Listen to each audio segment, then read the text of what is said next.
Andrea Douglas, and I was in the Marine Corps. I went in 1973 to 1982.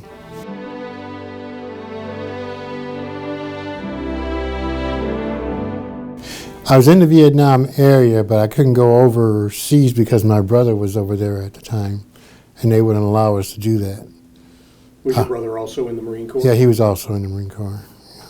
I was heavily influenced because most of the men in our family were military, all branches, all phases of it. And my father was in the Army. He fought in 1942. Yeah. I got to know him in later years. I never forget when I told him I was going into the Marine Corps. He gave me a long stare right straight through me, right? I said, "Pop, what are you doing?" He goes, "You know what you're doing?" And I go, "I think I do." He goes, "Well, just watch your back." That's the last thing he said to me, is watch your back. Boot camp was in San Diego, MCRD, and I was stationed next door to the naval base. That's the reason why I got so interested in the military, because one of my duties as a cook and as a trainer of new recruits was I had to go to the Navy base and recruit there, right? So I trained on both ends, right? So I got to know a lot of people, a lot of high, up.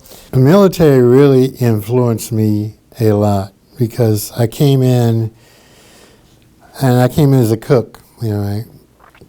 A cook, and they used me in several different ways because of my enthusiasm. I was a cook, but I also, like new recruits that came into the dining facility, I was in charge of training them, right? So I got to understand from just, just being a normal person, right? To understanding who they were, right, and if they understood themselves, right, and that's the most interesting thing, because whatever comes out of their mouth, you're going to start to say, okay, do I want to do this or not? But I got to meet a lot of good people, and my supervisor and superior were both war veterans. And they became very good friends of mine. One was a sergeant major, and the other one was a master gunnery sergeant. They became very, very good friends of mine. It just seemed like anything that ever came up, or if I did something stupid, they were always there for some reason, for one reason or another. Got to meet, quite naturally, got to meet a lot of guys. I was upset because I never got a chance to go overseas, but a lot of guys I talked to had been overseas, right? A lot of them had been in war. And one very important point of that was, I met this one recruit, right? He and I became friends.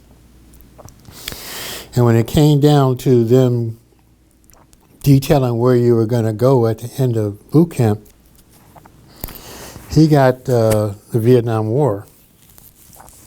And I'll never forget the look on his face, right? When he turned around and looked at me, he goes, "AD, what do I do?"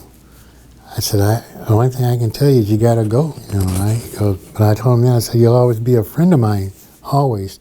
So we gave each other our numbers, and I'll never forget, he called me while he was on the line fighting, right? And he was afraid for his life, right? And he goes, "AD, you're my best friend." He goes, I'm scared of dying." So the only thing I could do was I went back to when I was in college, psychology, right? So I said, "Look," "the best thing you can do right now, and just listen to me." He goes, "Okay." I said, "Take 3 really deep breaths that you can take right now." He says, "Okay." I said, "How do you feel?"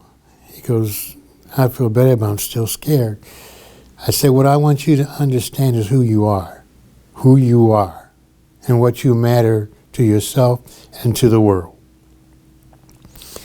He goes, what does that mean? I said, what's the most important thing to you? Right? Your life, helping somebody else out, or doing what you can to impress, the world, and what you're doing. Does life mean to you? Is it important to you? He goes, yeah. I said, well, that's what you got to keep in your mind. He goes, that's the only thing I can tell you in order for you to get from there back home.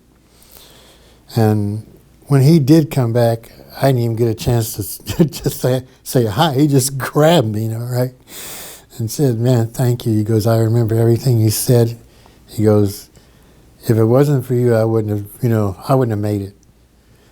He goes, there were people getting killed all around me, right? I had a friend of mine that I had met there, and he got shot right next to me. And what was I going to say, right? And he and I, when he decided to get out, he came and talked to me. He goes, I don't know what I should do. He goes, you're my best friend. He goes, I don't know what I should do. I said, I tell you what. I said, you're getting out. The best thing you can do is be true to yourself. Whatever you get into, be responsible for who you are and what you will take and what you won't take. Right? Don't be disrespectful to anybody, especially women. Right? But just do the best you can.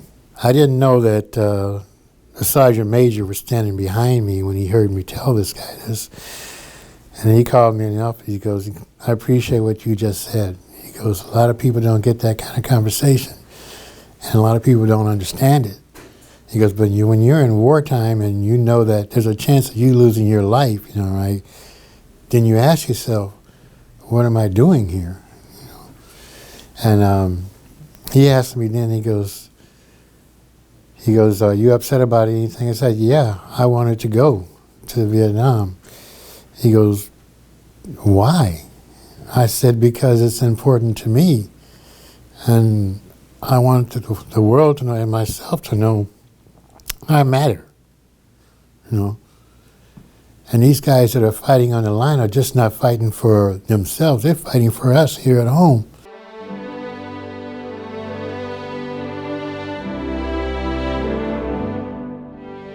The military did a lot for me. Because I took what I learned from the military into the world, right?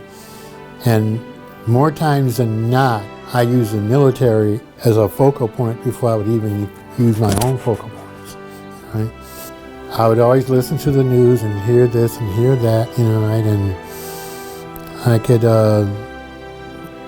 just imagine the guys on the line, right? What they're fighting for, right? Do you understand what you're fighting for? So I would have gave my life. I would have gave it unconditionally.